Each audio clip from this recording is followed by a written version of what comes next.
দর্শক আমন্ত্রণ জানাচ্ছি RICL নিবেদিত ডাকসু নির্বাচন নিয়ে ডিবিসির বিশেষ আয়োজনে সাথে আছি আমি তাসনুভা তন্নি। দীর্ঘ ৬ বছর বিরতির পর শতবর্ষী ঢাকা বিশ্ববিদ্যালয়ের ইতিহাসে ৩৮তম ডাকসু নির্বাচন হচ্ছে, যা স্বাধীনতার পর অষ্টম। এরই মধ্যে শেষ হয়েছে ভোট গ্রহণের সময়। কারচুপি, আচরণবিধি লঙ্ঘনের অভিযোগ, পাল্টা অভিযোগ থাকলেও সকাল থেকেই ক্যাম্পাস জুড়ে আছে উৎসবের আমেজ। ডাকসু নির্বাচনের সব খবর জানাতে সারাদিন আমরা আছি আপনাদের সাথে। এই আয়োজনে আজকে স্টুডিওতে উপস্থিত আছেন ছাত্র ইউনিয়নের সাবেক সভাপতি শরীফুজ্জামান শরীফ। স্বাগত আপনাকে আজকে আমাদের টিভিসির এই আয়োজনে। ডাকসুর ভোট গ্রহণ শেষে এখন চলছে গণনা। এই বিষয়ে আরও খবর জানাতে সিনেট ভবন কেন্দ্র থেকে আমাদের সাথে সরাসরি যুক্ত হচ্ছেন সহকর্মী আনোয়ার হোসেন। আনোয়ার, ভোট গণনা কেমন হচ্ছে? ভোট গণনার সময়টাতে আসলে কোনো ধরনের পাল্টাপাল্টি অভিযোগ আছে কিনা? তন্নি, শুরুতে যেটি বলতে চাই সেটি হচ্ছে যে পাল্টাপাল্টি অভিযোগের যে বিষয়টি সেটি কিন্তু আসলে অব্যাহতই আছে। আমরা যদি ঠিক বলি, কিছুক্ষণ আগেই আমরা দেখেছি যে সিনেট ভবনে ছাত্রদল মনোনীত যে ভিপি প্রার্থী আবিদুল ইসলাম খান তিনি এসেছিলেন। আমরা দেখেছি যে প্রধান রিটার্নিং অফিসারের যে কার্যালয় সেখানে এসে তিনি একরকম লিখিত অভিযোগ আসলে করে গিয়েছেন। তিনি যদিও গণমাধ্যমের সঙ্গে কোনো কথা বলেননি, কিন্তু এমনটা আমরা দেখেছি। আমরা কিছুক্ষণ আগে যে তথ্যটা আমরা পেয়েছি সেটি হচ্ছে যে ক্যাম্পাসের মধ্যেই আমরা দেখেছি যে ছাত্রদল মনোনীত যে প্যানেল, সেই প্যানেলের পক্ষ থেকেও এক ধরনের শোডাউন বা একটু স্লোগান, সেখানে কারচুপির কিছু অভিযোগ আনা হয়েছে, এমনটাও কিন্তু বিরাজ করছে। যদি আমি বলি যে ক্যাম্পাসের ঠিক এখন আমি আছি সিনেট ভবনের যে কনফারেন্স রুম, যে হল রুম, সেখানে কিন্তু তথ্য আমাদেরকে কিন্তু এমনটাই আসলে বলছে। তো সেই জায়গা থেকে যদি বলি যে কিছুক্ষণ আগেও আমরা দেখেছি যে ছাত্র শিবির যে প্যানেল, সেই প্যানেলের পক্ষ থেকেও এই সিনেট ভবনের নিচেই কিন্তু সাংবাদিকদের সঙ্গে কথা বলা হয়েছে। সেখানেও অভিযোগ, অর্থাৎ একটা পাল্টাপাল্টি যে অভিযোগের বিষয়টি সেটি কিন্তু এখন পর্যন্ত রয়েছে, আমরা বলতেই পারি। আর ভোট গ্রহণ তো শেষ হয়েছে সেই 4টায়, কিন্তু তারপরেও যে এই যে উত্তেজনার যে জায়গাটি রয়েছে, অর্থাৎ অভিযোগের যে বিষয়গুলো রয়েছে, অর্থাৎ কথার যে এক ধরনের যুদ্ধ লড়াই, সেই বিষয়টি কিন্তু রয়েছে আসলে এই ডাকসু নির্বাচনে। আর একটু তথ্য আপনাকে দিতে চাই, ভোট গণনার যে কার্যক্রম সেটি তো অব্যাহত আছে। এখন ফলাফল চূড়ান্ত বা খসড়া যে কিছু বিষয় থাকে, সেই ফলাফলগুলো পেতেও অনেকটাই কিন্তু আমরা অপেক্ষায় আছি।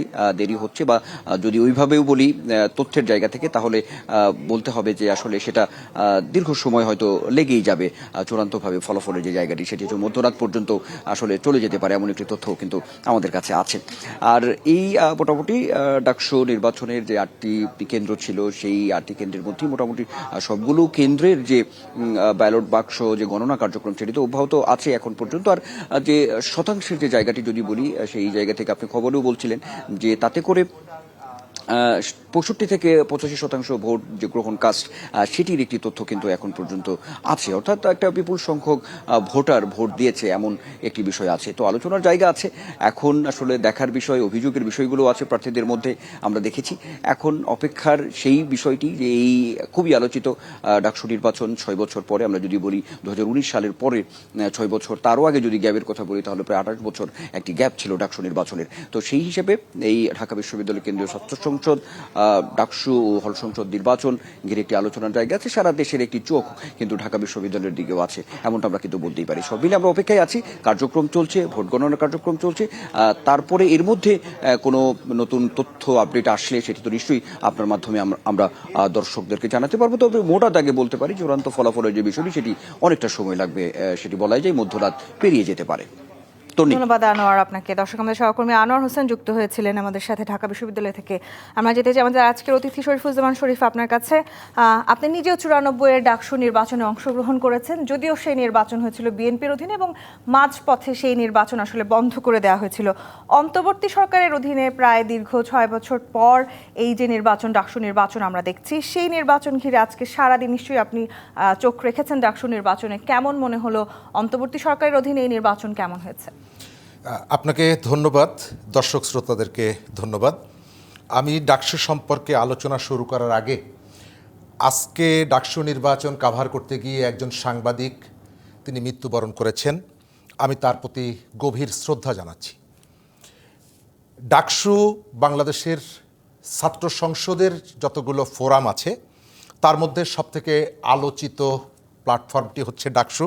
যেহেতু ঢাকা বিশ্ববিদ্যালয় আমাদের রাজনীতি, শিক্ষা, সাহিত্য, সংস্কৃতি চর্চায় গুরুত্বপূর্ণ একটা ভূমিকা আছে, সেই কারণে বাংলাদেশের অন্য যে কোনো বিশ্ববিদ্যালয়ের ছাত্র সংসদ নির্বাচনের ক্ষেত্র থেকে ডাকসু নিয়ে সব থেকে বেশি আলোচনা হয়।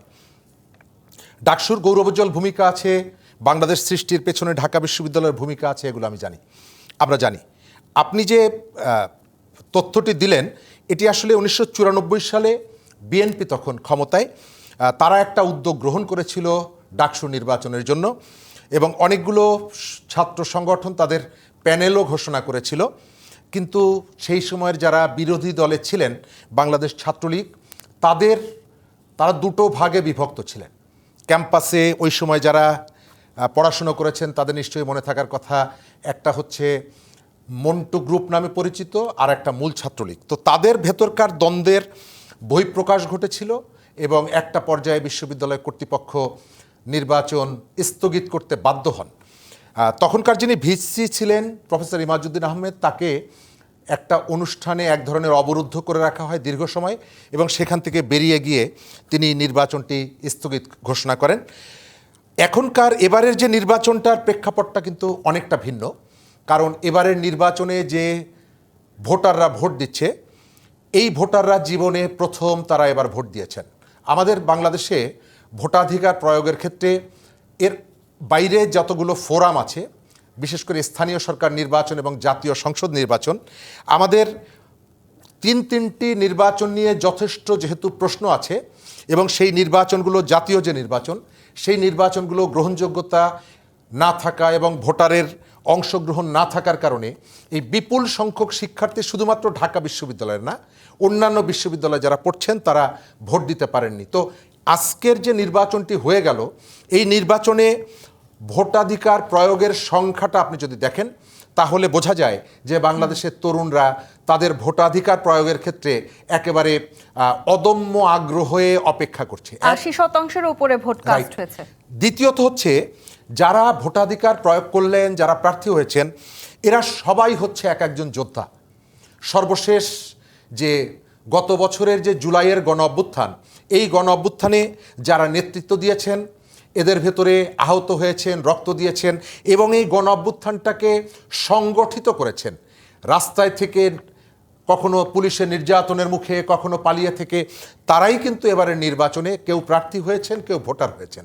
সুতরাং এই তরুণরা আমাদের কাছে সবাই বিপ্লবী, সবাই টকবগে তরুণ এবং তাদের স্বপ্নের মধ্যে আছে একটা সমৃদ্ধ গণতান্ত্রিক বাংলাদেশ। সুতরাং প্রার্থী এবং ভোটার সবাই মিলে যে নির্বাচনটায় অংশগ্রহণ করলো, তারা একটা খণ্ডিত পরিসরে 40,000 শিক্ষার্থীর একটা নির্বাচনে অংশগ্রহণ করলেও আমাদের সামনের যে জাতীয় সংসদ নির্বাচন, যে নির্বাচনটার জন্য জাতীয় অধীর আগ্রহে অপেক্ষা করছে, সেই নির্বাচনের দিকে পথ নির্দেশ করার ক্ষেত্রে যে কোন কোন জায়গায় চ্যালেঞ্জ আছে, এটি নির্ধারণ করার ক্ষেত্রে এই নির্বাচনটা খুব গুরুত্বপূর্ণ ভূমিকা পালন করে। নিশ্চয়ই। এবং আপনি যেটি বলছিলেন, আসলে দীর্ঘদিন পরে তো আসলে এই তরুণরা ভোট দেওয়ার সুযোগ পেয়েছেন এবং আজ সারাদিন ব্যাপী আসলে ক্যাম্পাসে এক ধরনের উৎসবের আমেজও আমরা দেখতে পেয়েছি, যেটি আসলে দীর্ঘদিন হয়তো আমরা জাতীয় নির্বাচনের ক্ষেত্রে দেখতে পাইনি। ডাকসু নির্বাচনের এই উৎসবের আমেজ জাতীয় নির্বাচনে প্রতিফলিত হবে বলে কি মনে করেন? ধন্যবাদ। প্রথমত আমি বলি যে বাংলাদেশের মানুষের ভোটাধিকার প্রয়োগ করার একটা অদম্য আগ্রহ আছে। তবে এবারের নির্বাচনটায় একজন ছাত্র আন্দোলনের কর্মী হিসাবে আমার সবথেকে বড় একটা প্রশ্ন আছে, সেটা হলো আমার অবজারভেশন, ছাত্র সংগঠনগুলোর কাছ থেকে ক্রমশই নির্বাচন ব্যবস্থা আস্তে আস্তে দূরে সরিয়ে নেওয়ার একটা প্রবণতা আমি দেখছি। ছাত্র সংগঠনগুলো নিয়মিত মিছিল মিটিং করছে, তাদের নেতারাই হল সংসদের ভিপিতে প্রার্থী হচ্ছেন অথবা স্বতন্ত্ররা হচ্ছেন, ডাকসুতে প্রার্থী হচ্ছে, কিন্তু আপনি সেখানে গিয়ে আপনার সংগঠনের পরিচয়টা কেন দিতে পারবেন না? এটি আমরা যখন রাজনীতি করেছি আমাদের একটা বড় কাজ ছিল, ঢাকার বাইরে বিভিন্ন ছাত্র সংসদের যে নির্বাচনগুলো হতো, সেই নির্বাচনে ছাত্র নেতারা অংশগ্রহণ করতেন, তারা বক্তৃতা করতেন, প্যানেল পরিচিতি হতো। আমার জীবনে আমি প্রথম ঢাকার বাইরে বক্তৃতা করতে যাই কুলাউড়া সরকারি কলেজের প্যানেল পরিচিতি অনুষ্ঠানে। আজকে ঢাকা বিশ্ববিদ্যালয় যে সিদ্ধান্তটা গ্রহণ করলো, এটি যদি কন্টিনিউ করে, যখন জেলা শহরে যাবে, এর বাইরে যে কলেজগুলোতে নির্বাচন, এবং তারাও যদি সিদ্ধান্ত নেয় যে ছাত্র সংগঠনের নামে কেউ নির্বাচন করতে পারবে না, তাহলে এই যে ছাত্র নেতারা এই বক্তব্য দেওয়া অথবা বিভিন্ন কর্মসূচির ভেতর থেকে তাদেরকে নিজেদেরকে গড়ে তোলার যে সুযোগটা ছিল সেই সুযোগটা ক্রমশই বঞ্চিত হচ্ছেন, তাদের পেরিফেরিটা ছোট হয়ে আসছে। জাতীয় নির্বাচনে ভূমিকাটা রাখবে কিনা এটি এই মুহূর্তে বলা যাবে না, কারণ ইতিমধ্যেই আপনি দেখছেন যে নির্বাচন নিয়ে বেশ কতগুলো প্রশ্ন উঠেছে। যদিও আমাদের এখানে যে কোনো ধরনের নির্বাচন, সেটি আপনি পেশাজীবীদের নির্বাচন বলেন, রাজনৈতিক নির্বাচন বলেন, সাধারণত একটা পক্ষ কতগুলো প্রশ্ন তোলে, কিন্তু আজকের নির্বাচনে প্রশ্ন তোলার পাশাপাশি কতগুলো অভিযোগের সত্যতাও পাওয়া গেছে। একজন বিশ্ববিদ্যালয়ের কর্মকর্তা তিনি নিজে স্বীকার করেছেন তিনি একটা অনিয়মের সাথে জড়িয়েছেন এবং বলেছেন আমি ভুল করে কাজটা করেছি। যদিও কতগুলো ভুল আছে যেটা ক্ষমা করা যায়, কতগুলো ভুল আছে যেটা ক্ষমার অযোগ্য। আবার ডাকসু নির্বাচনে আমরা নারী বিদ্বেষী মন্তব্য দেখেছি, নারীদেরকে অবমাননা করার যে কথা শুনেছি, তার বিরুদ্ধে আমরা ব্যবস্থা নিতেও দেখেছি। 6 মাসের জন্য একজন ছাত্রকে বহিষ্কারও করা হয়েছে। এই সব কিছু মিলিয়ে আসলে কি মনে করছেন? এবারের নির্বাচনের যে ভিন্নতাগুলো আছে, 1700 গণমাধ্যম কর্মী নির্বাচনে কাভার করছে, অর্থাৎ বাংলাদেশের জাতীয় নির্বাচনেও সম্ভবত এত সংখ্যক গণমাধ্যম কর্মীকে নির্বাচনে যেতে হয় না। দ্বিতীয়ত অনলাইনের বুলিংটা নিয়ে আপনি যেটা বললেন, এটা শুধুমাত্র একজন নারীকে না, আপনি সোশ্যাল মিডিয়ায় প্রতিদিন দেখবেন অপছন্দের প্রার্থীকে নানাভাবে তার শারীরিক অবয়ব নিয়ে প্রশ্ন তোলার থেকে শুরু করে এমন কোনো পদ্ধতি নেই এবং যেটার নাম দিয়েছে মানুষ বট আক্রমণ। এটি অনেক দিন ধরে চলছে। আমরা বলেছিলাম এই কাজটি বন্ধ করার জন্য ছাত্রনেতারা যদি আহ্বান জানায় তার সমর্থকদেরকে, সম্ভবত তার একটা ভালো ফলাফল পাওয়া যেত, সেটি হয়নি। দ্বিতীয়ত একটা প্রবণতা আমার কাছে মনে হয়েছে এবার, এটি ঢাকা বিশ্ববিদ্যালয়ের জন্য খুবই অবমাননাকর। সেটা হচ্ছে যে এই প্যানেলকে যদি আপনারা ভোট দেন তাহলে আমি 200 কম্পিউটার ফ্রি দিব, আমি ল্যাপটপ ফ্রি দিব। সর্বশেষ গত পরশুদিন একজন ঘোষণা দিলেন তিনি ঢাকা বিশ্ববিদ্যালয়ের শিক্ষার্থীদের জন্য তাদের যে মনস্তাত্ত্বিক যদি কোনো সমস্যা হয় তাহলে তিনি ট্রিটমেন্টটা করবেন এবং একটি হাসপাতালের কথা বলেছেন যে সেখানে কম পয়সায় চিকিৎসার ব্যবস্থা করবেন। ঢাকা বিশ্ববিদ্যালয়ের শিক্ষার্থীদের জন্য এটা খুবই অবমাননাকর। গ্রামের ভোটে একটা শাড়ির কথা বলে, একটা লুঙ্গির কথা বলে যেভাবে কিছু সংখ্যক ভোটারকে প্রভাবিত করার চেষ্টা করা হয়, ঢাকা বিশ্ববিদ্যালয়ে এই কাজটি করা হয়েছে। কারা করেছে? অনুষ্ঠানগুলো যারা দেখছেন, সোশ্যাল মিডিয়া আছেন, তারা জানেন। আমি এই নির্বাচনের ভেতর থেকে জাতীয় সংসদ নির্বাচনের যে চ্যালেঞ্জ, তার একটা বড় চ্যালেঞ্জ আমি দেখতে পাচ্ছি যে সোশ্যাল মিডিয়াকে ব্যবহার করে প্রার্থীদেরকে নানাভাবে উত্তক্ত করা, বিরক্ত করা, মিথ্যা প্রচারণাটা। এই চ্যালেঞ্জের জায়গাগুলোতে আমি আসবো। শরীফুজ্জামান শরীফ, আমরা একটু যেতে চাই আমাদের সহকর্মী শুভ খানের কাছে। তিনি আছেন ঢাকা বিশ্ববিদ্যালয়ের রাজু ভাস্কর্য এলাকায়। শুভ, আশা করছি আমার কথা শুনতে পাচ্ছেন। শুভ, নির্বাচনের এখন ফল গণনা শুরু হয়েছে, কি দেখছেন সেখানে পরিস্থিতি? আপনার কাছে সবশেষ কি তথ্য আছে? কারা এগিয়ে আছেন সেই সম্পর্কে আদৌ এখনো পর্যন্ত কোনো তথ্য পেয়েছেন কিনা? জি, এই মুহূর্তে দাঁড়িয়ে আছি ঢাকা বিশ্ববিদ্যালয়ের যে রাজু ভাস্কর্য, ঠিক রাজু ভাস্কর্যের সামনে দাঁড়িয়ে আছি। আমার পেছনেই কিন্তু একটি কেন্দ্র রয়েছে, যেটি হচ্ছে ঢাকা বিশ্ববিদ্যালয়ের যে ডাকসু নির্বাচন হয়েছে সেই নির্বাচনের সবচেয়ে বড় সেন্টার। এই সেন্টারে কিন্তু এতক্ষণ ভোট গণনা হয়নি। এখানে যে কোনো একটি অভিযোগের পরিপ্রেক্ষিতে কিন্তু এই সেন্টারে ভোট গণনা মাত্র শুরু হয়েছে। সবকিছু মিলিয়ে ঢাকা বিশ্ববিদ্যালয়ের যে ডাকসু নির্বাচন 6 বছর পরে নির্বাচনের ফলাফল পেতে কিন্তু রাত 12টা অবধি আমাদের অপেক্ষা করতে হবে। এবং এই মুহূর্তে টিএসসির যে চিত্র আপনাদেরকে যদি একটু দেখাই, চারিপাশে আইন শৃঙ্খলা বাহিনীর নিরাপত্তার চাদরে ঢাকা এবং ভোট ফলাফলের যে প্রকাশের আগ মুহূর্তের যে একটি পরিবেশ, সেটি কিন্তু ঢাকা বিশ্ববিদ্যালয়ে বিরাজ করছে। এবং আমরা ঢাকা বিশ্ববিদ্যালয়ের কয়েকটি জায়গাও ঘুরেছি। এই মুহূর্তে ঢাকা বিশ্ববিদ্যালয়ে তেমন কোনো উত্তেজিতও নেই, খুবই সুষ্ঠু সুন্দরভাবে রয়েছে। দেখতেই পাচ্ছেন যে আইন শৃঙ্খলা বাহিনীর কর্মীরাও কিন্তু একদম সজাগ রয়েছেন, যেটি বলা চলে। সবকিছু মিলিয়ে এই ভোটের ফলাফল পেতে আমাদেরকে আরো কয়েক ঘন্টা অপেক্ষা করতে হবে, যেহেতু মাত্রই এই যে সেন্টারটির কথা বললাম, টিএসসিতে যে সেন্টারটি রয়েছে, এই সেন্টারে প্রায় 5,500 ভোটার, রোকেয়া হলের নারী ভোটাররা কিন্তু ভোট দিয়েছে। এই সেন্টারে ভোট কিন্তু 4টার পর থেকে গণনা করা শুরু হয়নি, মাত্র শুরু হয়েছে। সবকিছু মিলিয়ে ডাকসু নির্বাচনের ফলাফল পেতে আরো সময় লাগবে। যদি আপনাদেরকে বলি যে আসলে আমাদেরকে রাত 12টা অবধি অপেক্ষা করতে হবে আর ঢাকা বিশ্ববিদ্যালয় ডাকসুর এবারের নির্বাচনের ফলাফল পেতে হলে, এবং সার্বিক সবকিছু মিলে ঢাকা বিশ্ববিদ্যালয়ের ভিতরের পরিবেশ এখন পর্যন্ত সুষ্ঠু সুন্দর রয়েছে। শুভ, আপনাকে ধন্যবাদ। দর্শক আমাদের সহকর্মী শুভ খান যুক্ত হয়েছিলেন রাজু ভাস্কর্য থেকে। সেই সাথে শরীফুজ্জামান শরীফ, আপনাকেও ধন্যবাদ জানাতে চাই। দর্শক, আরআইসিএল নিবেদিত ডাকসু নির্বাচন নির্বিসির বিশেষ আয়োজন থেকে নিচ্ছে একটি বিরতি, সঙ্গেই থাকুন। আবারও স্বাগত জানাচ্ছি আরআইসিএল নিবেদিত ডাকসু নির্বাচন নিয়ে ডিবিসির বিশেষ আয়োজনে। দর্শক, আমাদের সাথে আজকে অতিথি হিসেবে আছেন ছাত্র ইউনিয়নের সাবেক সভাপতি শরীফুজ্জামান শরীফ। আমরা আবারও যুক্ত হতে চাই আপনার সাথে। শরীফুজ্জামান শরীফ, আপনি বলছিলেন যে ছাত্র সংগঠনগুলো থেকে আসলে এই ছাত্রদের যে রাজনীতি ডাকসুর ক্ষেত্রে সেটিকে অনেকটাই সরিয়ে নিয়ে আসার এক ধরনের প্রচেষ্টা আপনি দেখেছেন এবারে। কিন্তু ডাকসু রাজনীতির ইতিহাসের দিকে যদি আমরা তাকাই, আমরা দেখেছি যারাই আসলে নির্বাচিত হয়েছেন তারা প্রত্যেকেই পরবর্তীতে জাতীয় রাজনীতিতে একটা বড় প্রভাব বিস্তার রেখেছেন। এবারে প্রার্থী যারা আছেন তারা যদি নির্বাচিত হন, তাদের মধ্যে থেকে তাদের সেই সম্ভাবনা কতখানি জাতীয় নির্বাচনে প্রভাব রাখবার?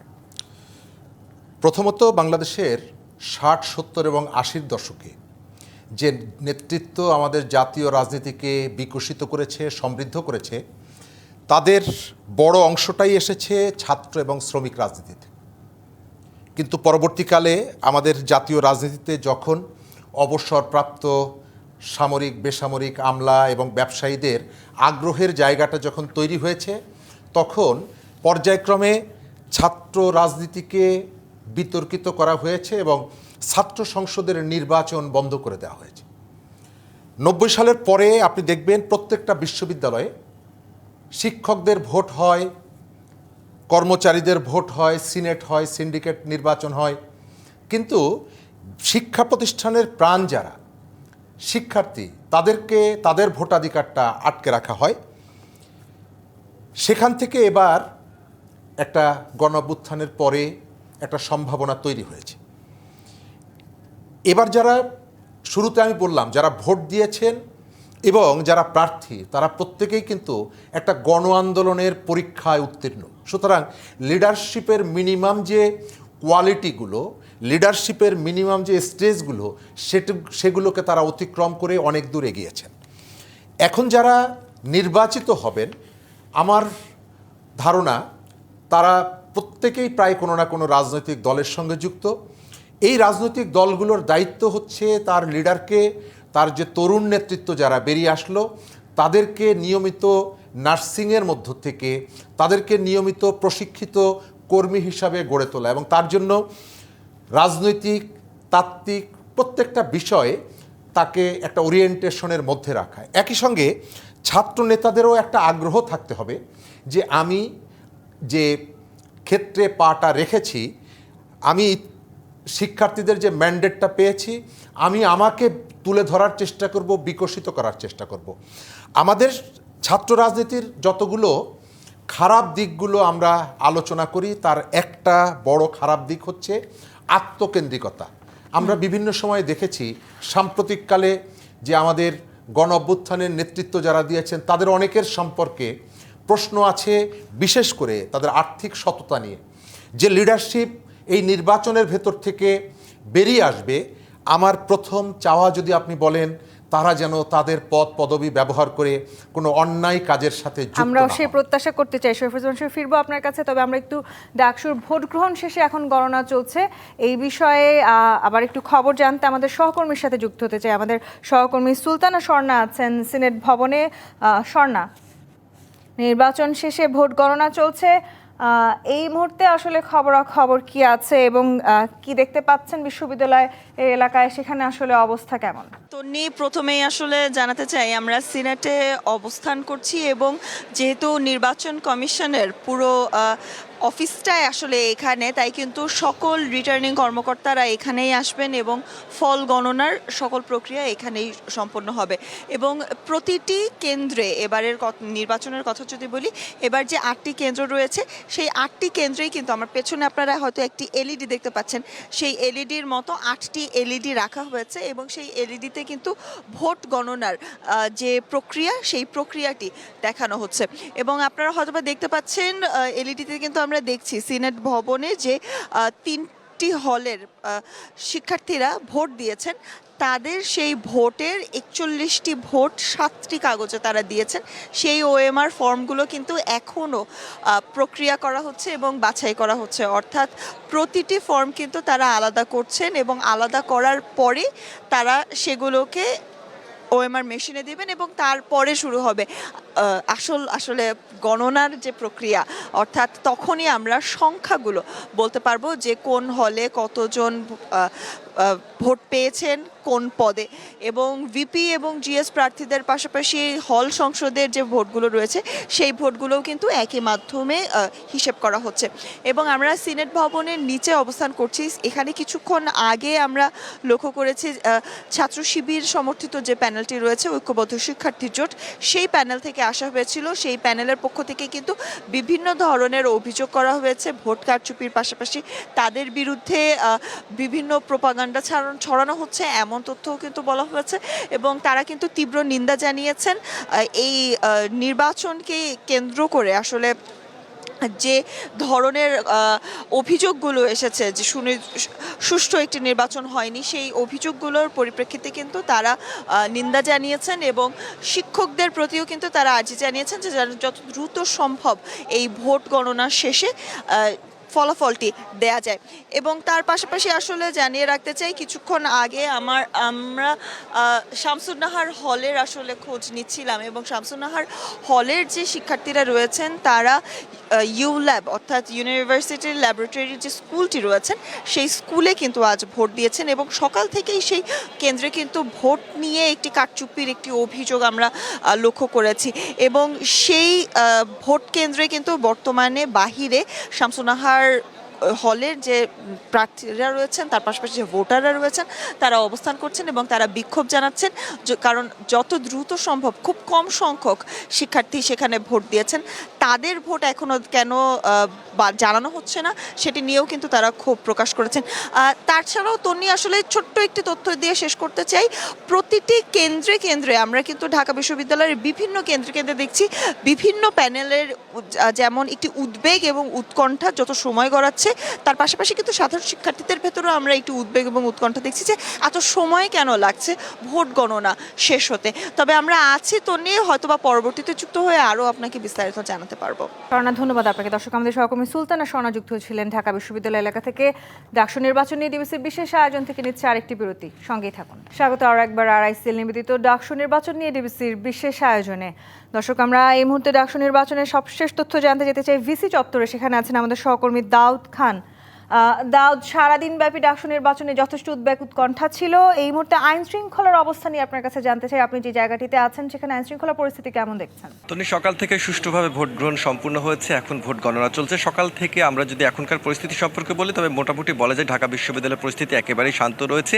আইন শৃঙ্খলা রক্ষাকারী বাহিনীর সদস্য যারা রয়েছেন তারা বিশ্ববিদ্যালয়ের প্রতিটি মোড়ে মোড়ে অবস্থান করছেন এবং একই সাথে যে ভোট কেন্দ্রগুলো ছিল প্রতিটি ভোট কেন্দ্রে কিন্তু তাদের অবস্থান আমরা লক্ষ্য করছি। একটু দেখানোর চেষ্টা করি যে পুলিশের বিপুল সংখ্যক উপস্থিতি আমরা কিন্তু লক্ষ্য করছি এবং ভিসির বাসভবনকে কেন্দ্র করে বাড়তি নিরাপত্তা ব্যবস্থা গ্রহণ করা হয়েছে। তবে সবশেষ বলা যায় প্রতিটি দলের মধ্যেই আসলে এক ধরনের কথার লড়াই রয়েছে। সেই কথার লড়াই যেন কোনোভাবেই সংঘর্ষে যেন পরিণত না হয় সেই বিষয়টি যেমন হল প্রশাসন এবং বিশ্ববিদ্যালয়ের প্রশাসন দেখছেন এবং একইভাবে আইন শৃঙ্খলা রক্ষাকারী বাহিনীর সদস্যরা তারাও কিন্তু সর্বোচ্চ চেষ্টা করে যাচ্ছেন যেন কোনো ধরনের অনাকাঙ্ক্ষিত কোনো পরিস্থিতি সৃষ্টি না হয়। তবে যে 8টি সড়ক রয়েছে অর্থাৎ ফটক রয়েছে সেই ফটকগুলোতে বিপুল সংখ্যক পুলিশ সদস্যরা রয়েছেন এবং একই সাথে বিজিবি সদস্যরা রয়েছেন এবং সেই সাথে আমরা একটি বিষয় লক্ষ্য করেছি যে প্রতিটি ফটকের সামনেই কিন্তু বিভিন্ন যে দলগুলো রয়েছে অর্থাৎ বিশেষ করে জামায়াতের এবং একই সাথে বিএনপি নেতাকর্মীদের আমরা এক ধরনের অবস্থান দেখতে পেয়েছি। সেই অবস্থান থেকেও যেন কোনো ধরনের অপ্রীতিকর পরিস্থিতির সৃষ্টি না হয় সেই বিষয়টি কিন্তু আইন শৃঙ্খলা রক্ষাকারী বাহিনীর সদস্যরা দেখছেন। যেহেতু এখন ভোট গণনা চলছে, কিছুক্ষণের মধ্যে হয়তোবা ফলাফল আসতে শুরু করবে এবং সেই অপেক্ষা কিন্তু যারা রয়েছেন তারা কিন্তু সব মিলিয়ে বলা যায় এখন পর্যন্ত ঢাকা বিশ্ববিদ্যালয়ের যে পরিস্থিতি সেটি একেবারেই স্বাভাবিক রয়েছে এবং যারা শিক্ষার্থীরা রয়েছেন তারা মুখিয়ে রয়েছেন আসলে কখন ফলাফল প্রকাশ হয়। তো এই ছিল সার্বিক অবস্থা। তো নেই দাউদ, আপনাকে ধন্যবাদ। দর্শক, আমরা আবারও যেতে চাই শরীফুজ্জামান শরীফ আপনার কাছে।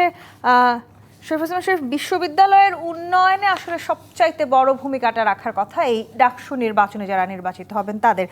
যদিও আমরা নানানভাবে দলীয় প্রভাব কিংবা জাতীয় রাজনীতিতে আসলে তারা কিভাবে এগিয়ে যাবেন সেই বিষয়গুলোকে সামনে আসতে দেখেছি বারবার, কিন্তু সবচেয়ে গুরুত্বপূর্ণ যে জায়গাটি বিশ্ববিদ্যালয়ের পরিবর্তন, বিশ্ববিদ্যালয়ের উন্নয়ন, সেখানে কতখানি ভূমিকা রাখতে পারবে এবারে ডাকসু নির্বাচন? তার আগে আপনাদের সহকর্মী যে রিপোর্টটা দিলেন, বিশ্ববিদ্যালয়ের ফটকগুলোতে বিএনপি এবং জামাতের নেতাকর্মীরা অবস্থান করছে। ঢাকা বিশ্ববিদ্যালয়ের এর আগেও ডাকসু নির্বাচন হয়েছে, কিন্তু কোনো নির্বাচনে জাতীয় রাজনৈতিক দলের নেতাদের, কর্মীদের এভাবে উপস্থিতিটা অহেতুক একটা উত্তেজনা তৈরি করে। আমার মনে হয় যে এই কাজটি কোনোভাবেই ক্যাম্পাসে যে পরিবেশ, সেই পরিবেশের সহায়ক হবে না, বরং পরিবেশটাকে আরও উত্তপ্ত করবে। ডাকসু নিয়ে অনেকের প্রত্যাশার কথা শুনেছি, প্রার্থীদের মুখ থেকেও শুনেছি, তারা তাদের ইশতেহার দিয়েছে, কিন্তু আমাদের খেয়াল রাখতে হবে ডাকসুর মেয়াদ কিন্তু মাত্র 1 বছর। তারা এর আগে গঠনতন্ত্রে ছিল একটা নির্বাচন হওয়ার পরে নির্বাচনের আগ পর্যন্ত ডাকসুর ভিপিজিএস ডাকসু দায়িত্ব পালন করতে পারে, কিন্তু সেটি বন্ধ করে দেওয়া হয়েছে। সেই কারণে আমি তাদের কাছে খুব বেশি প্রত্যাশা করি না। দ্বিতীয়ত, ডাকসুর অ্যাডমিনিস্ট্রেটিভ কোনো পাওয়ার নেই এবং এই ফোরামটির সবার উপরে উপাচার্য, ডাকসুর সভাপতি উপাচার্য, আবার এই ফোরামের ট্রেজারার আর্থিক যে কাজগুলো করবে সেটি দেখার জন্য বিশ্ববিদ্যালয়ের একজন প্রতিনিধি দিয়ে রাখে।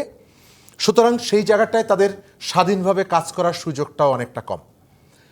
দ্বিতীয়ত, আমি একটা বেসিক বিষয় মনে করি যে এটি নিয়ে কথা বলা দরকার, যে ডাকসুকে আমরা কিভাবে আসলে দেখি। জি শরীফুজ্জামান শরীফ, একটু আপনাকে আমার থামাতে হচ্ছে। এই মুহূর্তে ডাকসু নির্বাচনে নির্বাচনী পর্যবেক্ষক দল কথা বলছেন, আমরা একটু সরাসরি যুক্ত হতে চাই সেখানে। এক্ষেত্রে এই ধরনের স্কাফল, এই ধরনের ক্রাউড কন্ট্রোল করতে না পারা, এটার একটা বড় ভূমিকা রয়েছে বলে মনে করি। এছাড়া আমরা দেখেছি যে 8টি কেন্দ্রে সমভাবে সব নিয়ম মানা হয়নি। কোন নিয়মের কি অর্থ সেটা এক এক কেন্দ্রে এক একভাবে ব্যাখ্যা করা হয়েছে। যদিও দেয়া আছে যে প্রার্থী কেন্দ্রে ঢুকতে পারবে, কিন্তু অনেক কেন্দ্রেই প্রার্থীকে ঢুকতে দেওয়া হয় নাই।